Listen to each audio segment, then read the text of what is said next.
The sun dipped below the horizon, casting long shadows through the quiet neighborhood.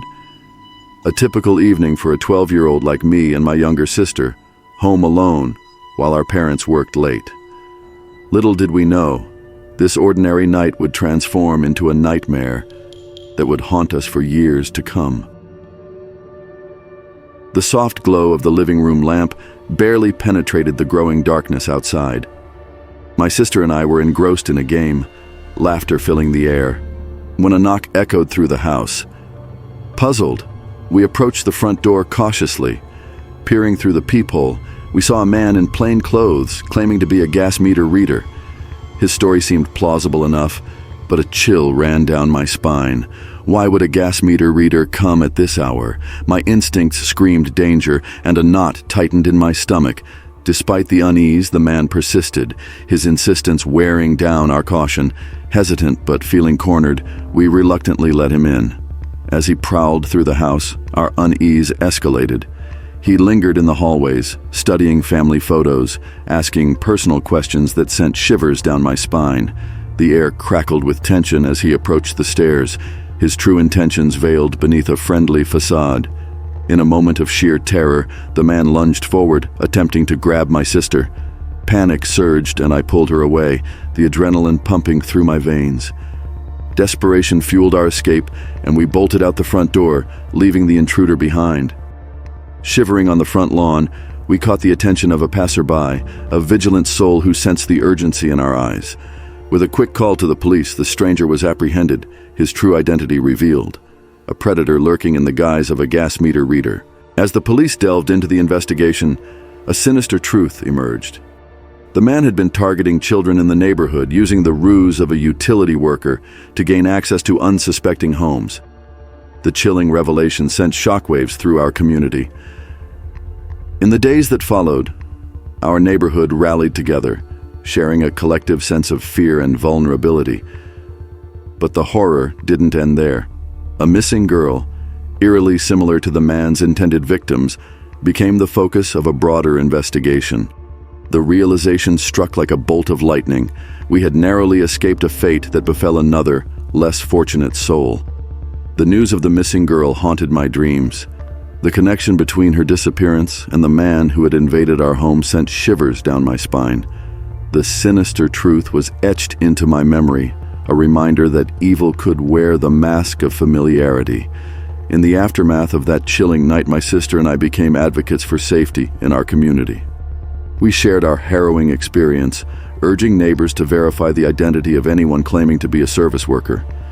The sense of security we once took for granted had been shattered, replaced by a vigilant awareness of the darkness that could lurk behind the most mundane of disguises.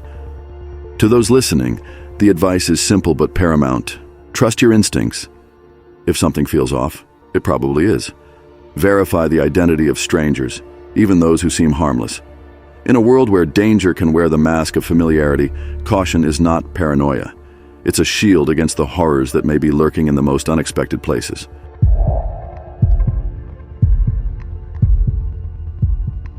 The soft glow of streetlights bathed the tree-lined streets of our cozy Northern California neighborhood, casting shadows that danced along the sidewalks.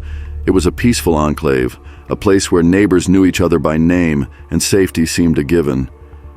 Little did I know, on that fateful night, the illusion of tranquility would shatter, replaced by a chilling reality. I had just settled into my rented house, a charming bungalow that exuded warmth with its white picket fence and blooming rose bushes.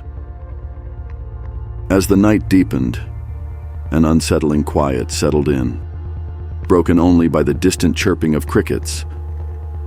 I curled up on the couch, immersed in a book, oblivious to the impending nightmare. A sudden crash pierced the silence, jolting me upright. My heart raced as the sound echoed through the house.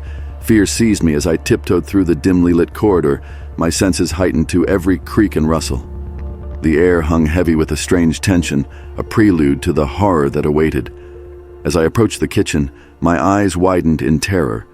A masked figure armed with a crowbar stood in the center of the room. Panic surged, and I ducked behind the nearest piece of furniture, my breath caught in my throat. The intruder moved with a calculated silence, methodically searching each room. My mind raced with thoughts of escape. I made a split-second decision to retreat to the attic, pulling the ladder down in desperation. The sound of footsteps grew louder, the intruder nearing my hiding place. The attic offered a thin veil of safety, the darkness swallowing me as I held my breath, praying not to be discovered. The minutes crawled by like hours. From my hidden vantage point, I could hear the intruder rummaging through my belongings, leaving a trail of destruction in their wake. The violation of my sanctuary echoed in the creaking floorboards and the shattering of glass. The house, once a haven, had become a battleground. Then, an eerie stillness settled in. The intruder's footsteps receded, leaving behind a silence that hung thick in the air. Braving the terror, I cautiously descended from the attic, the disarray of my once cozy home mirroring the chaos within me. The realization struck. The intruder had taken only one item, a chilling trophy amidst the havoc. A gleaming knife, once safely tucked away in my kitchen, was now in the possession of a faceless assailant. The inexplicable choice haunted my thoughts, an unsettling mystery that added another layer of fear to the night's events. With trembling hands, I reached for my phone and dialed the police. As I awaited their arrival, a feeling of vulnerability settled in. The quaint neighborhood, once a haven, now harbored the echoes of a threat that lurked in the shadows. As the police investigated, a disturbing truth emerged. The break-in wasn't random. It was a targeted invasion with an unsettling connection to potential drug activity in the area. The intruder's choice of the knife was a message, a sinister reminder of the dangers that could hide behind the veneer of a picturesque neighborhood. In the aftermath of that harrowing night, my once secure haven became a fortress. I reinforced windows, installed security cameras, and joined forces with vigilant neighbors to create a network of safety. The illusion of invulnerability had shattered, replaced by a heightened awareness of the shadows that could cloak danger. To those who find solace in the quiet corners of seemingly idyllic communities, the advice is clear: never underestimate the importance of security measures. Trust your instincts, fortify your surroundings, and be vigilant. The nightmare may not always come in the form of a stranger. Sometimes it lurks beneath the surface, hidden in the familiar shadows of the quaint neighborhood you call home.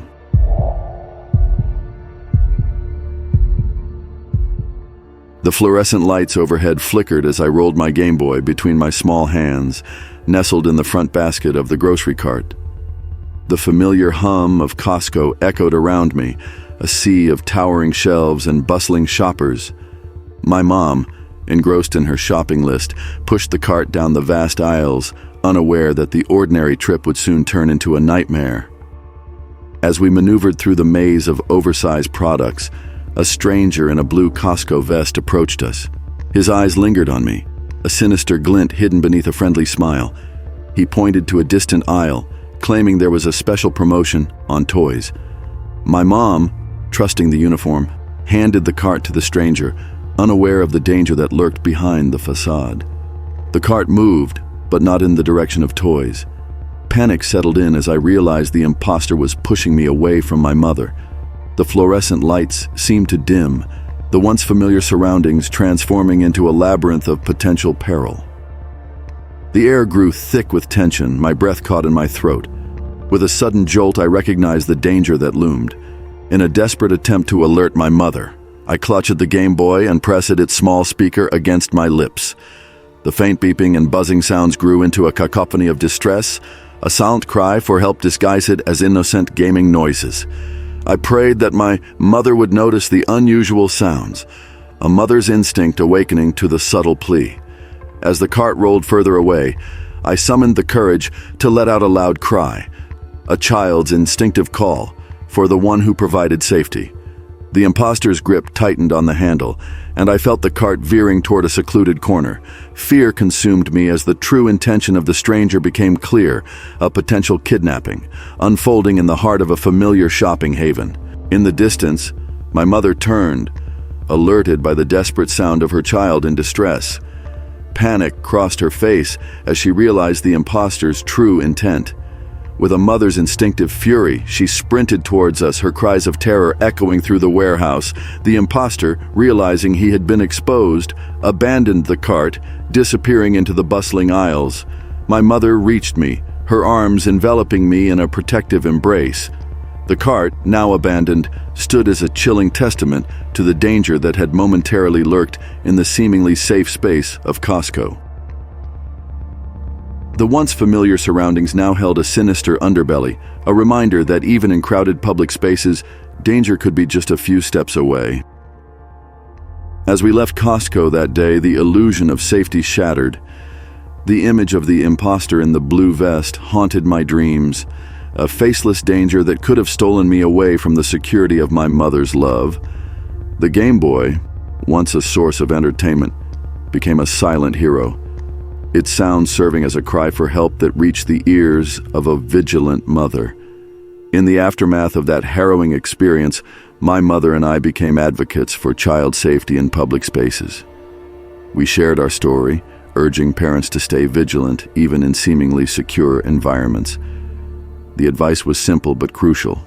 Trust your instincts, be aware of your surroundings, and teach your children to recognize the difference between friendly faces and potential danger. The chilling tale of the Costco kidnapping scare serves as a stark reminder that danger can lurk even in the most unexpected places. In a world where the line between safety and peril is thin, vigilance is the key to protecting the ones we hold dear.